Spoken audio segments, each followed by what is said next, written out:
Some things invest. We talk about investing, finance, and professionalism for today's items only. The investment I'm going to talk today will be Ethereum TKTH.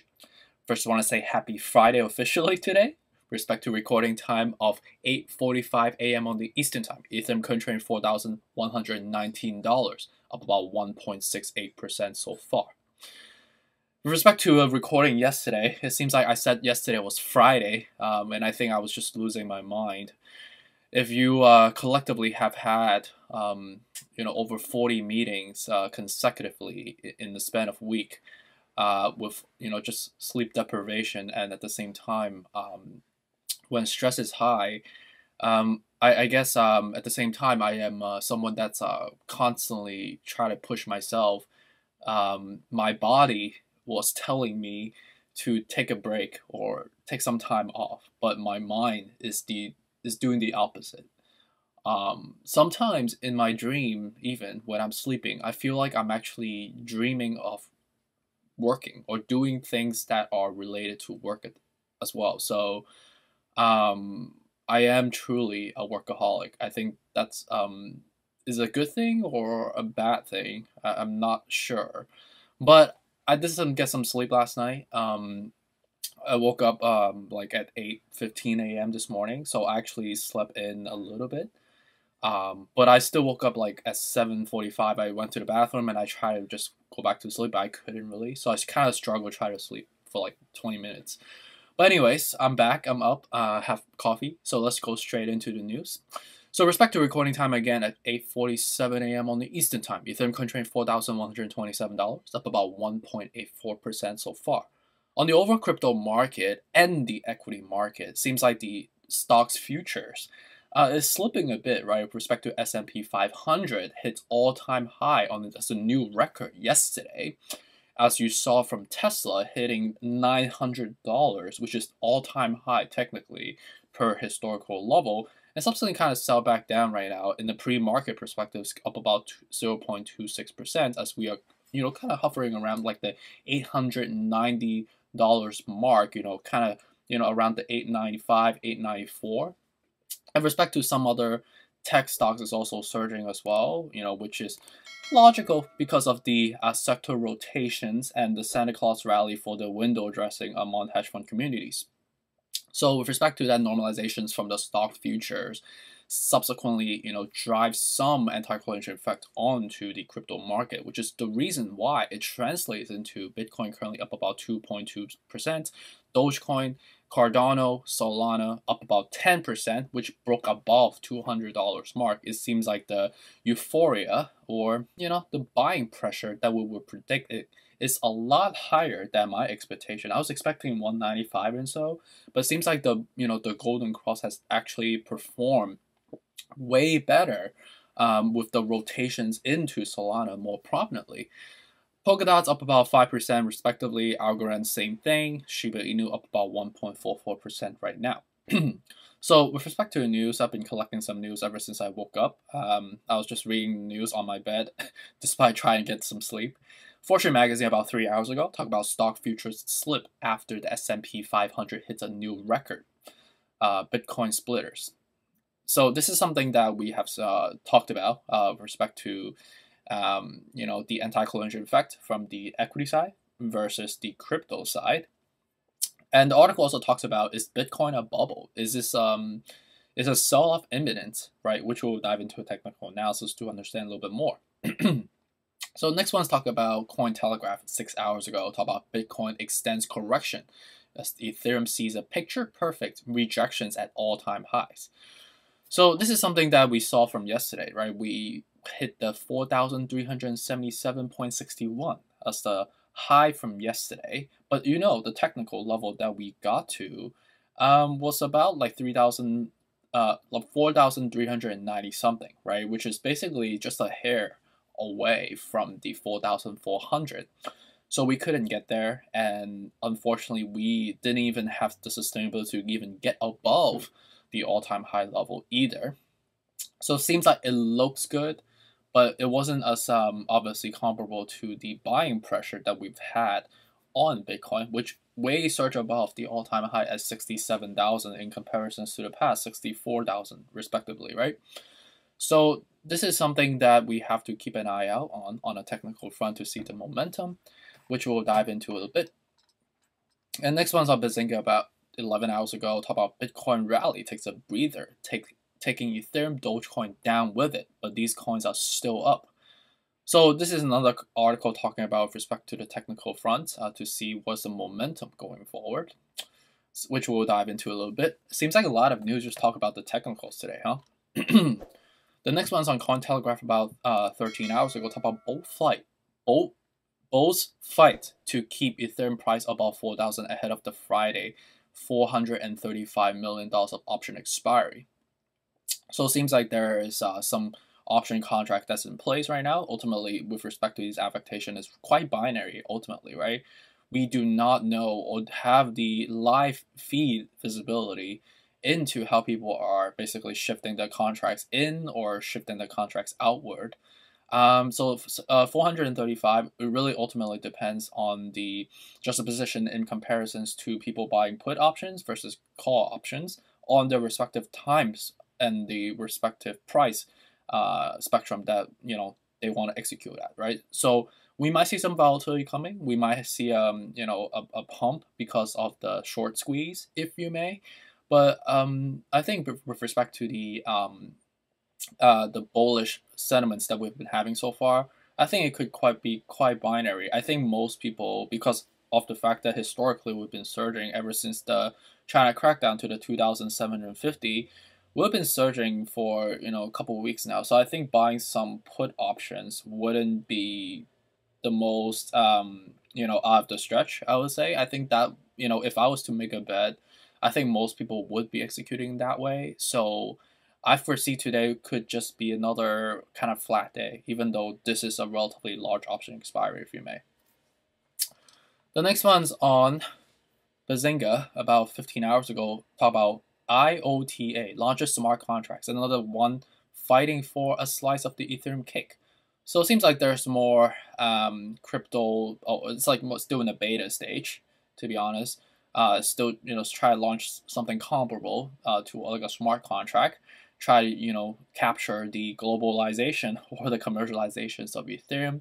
So good to know. Seems like more competitors are in this place. So great. More competition cultivates more innovation ultimately. The next one, this next one is huge. Bazinga, 18 hours ago, talk about Texas firefighter funds invest 25 million in Bitcoin and Ethereum. Wow, pension funds historically has been extremely, they work in a glacier pace, right? And with respect to their approach, because they are investing into, the regular people's, like blue collars folks' money, the firefighters, right? Their pension funds. Investing 25 million is not a lot, because like Texas Firefighter Fund, I think it's like a couple billion or something like that in total AUM, asset under management.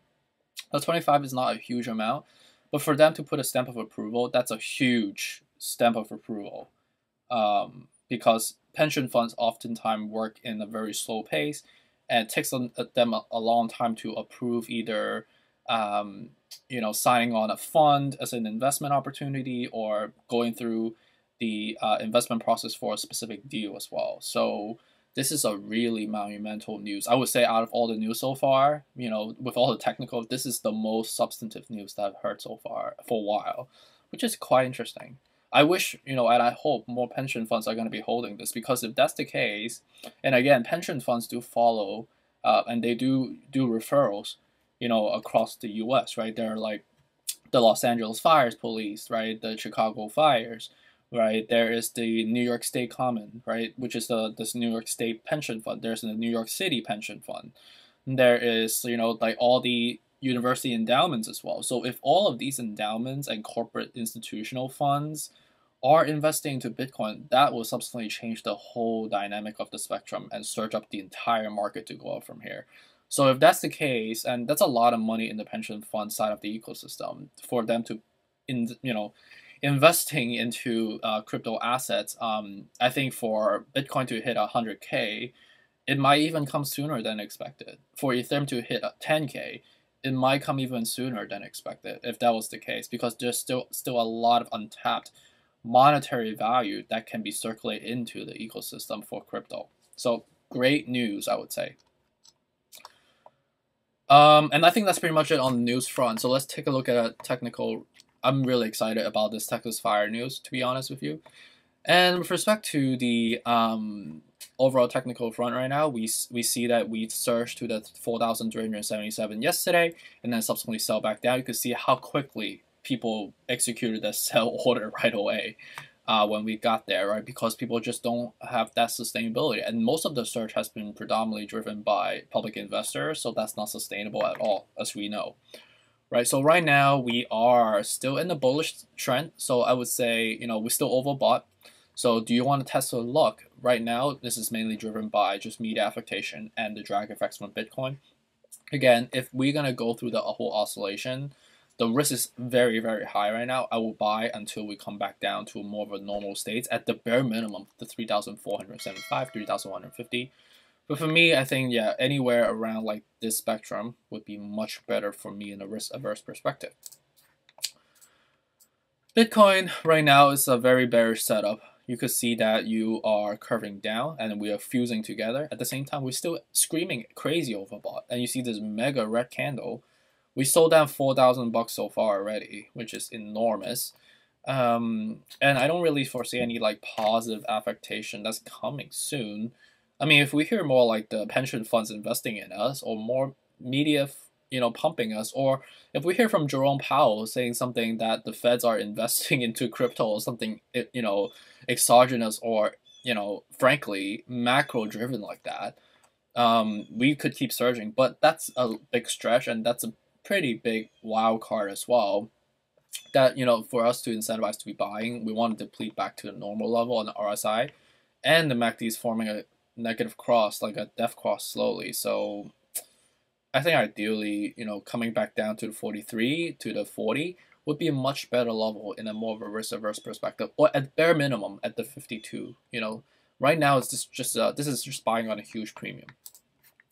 Dogecoin right now we're curving down, so we are going to see some sell-off, especially we are overbought right now on a more of a moderate overbought level.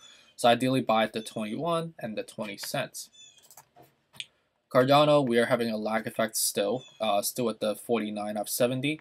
Ideally by the 208 or 205 or 187 would be a better level. We're just kind of percolating right now. Solana is the golden cross is enormous. So I was expecting 195 to be the max, but it seems like that got canceled out because seems like people are more bullish, and we are testing all-time high. So right now, we're basically attempting to reach the 215 or 216, if you may. We are at the 74 out of 70, so overbought. But I think with respect to the curvature that we have right now, the ball is going to keep leaping. And I think with respect to, are we going to test all-time high? I think we could, technically. But this is quite dangerous right now, because whatever goes up really fast comes down just as fast. So definitely be careful. Again, the better level will be somewhere around like the 136, 113. XRP right now, it's forming a mixed signal. We're crossed down, but we're going to cross up again. So ideally, buy the 105 at bare minimum, and 101, 93 would be better levels. Polkadot surging 4% right now. Ideally, buy at the 33 at bare minimum, and ideally buy at 25 for me to even consider buying it at the moment. Algorand have that green surge because of the drag effect from the overall market. We formed a golden cross recently, so that's the reason why we're surging with the 60 out of 70.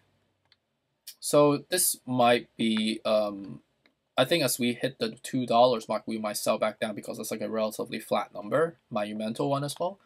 And then we should subsequently curve back down from there. But ideally for me, I'll just wait until 160, 150. Shiba Inu, this would be, very bearish setup right now. We're still overbought. We're forming a death cross, crossing down. So ideally, I would not even touch until we hit back to the 800 mark for Shiba Inu.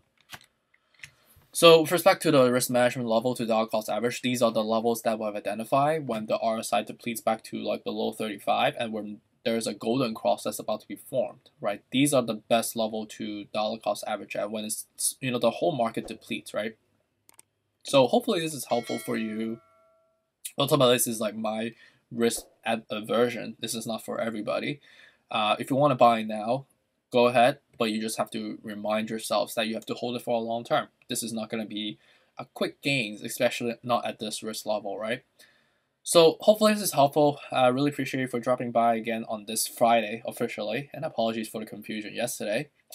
And feel free to give me a shout, and if you have any questions, I'm always responsive, happy to address them. And stay tuned for us to come up. Take care. Bye.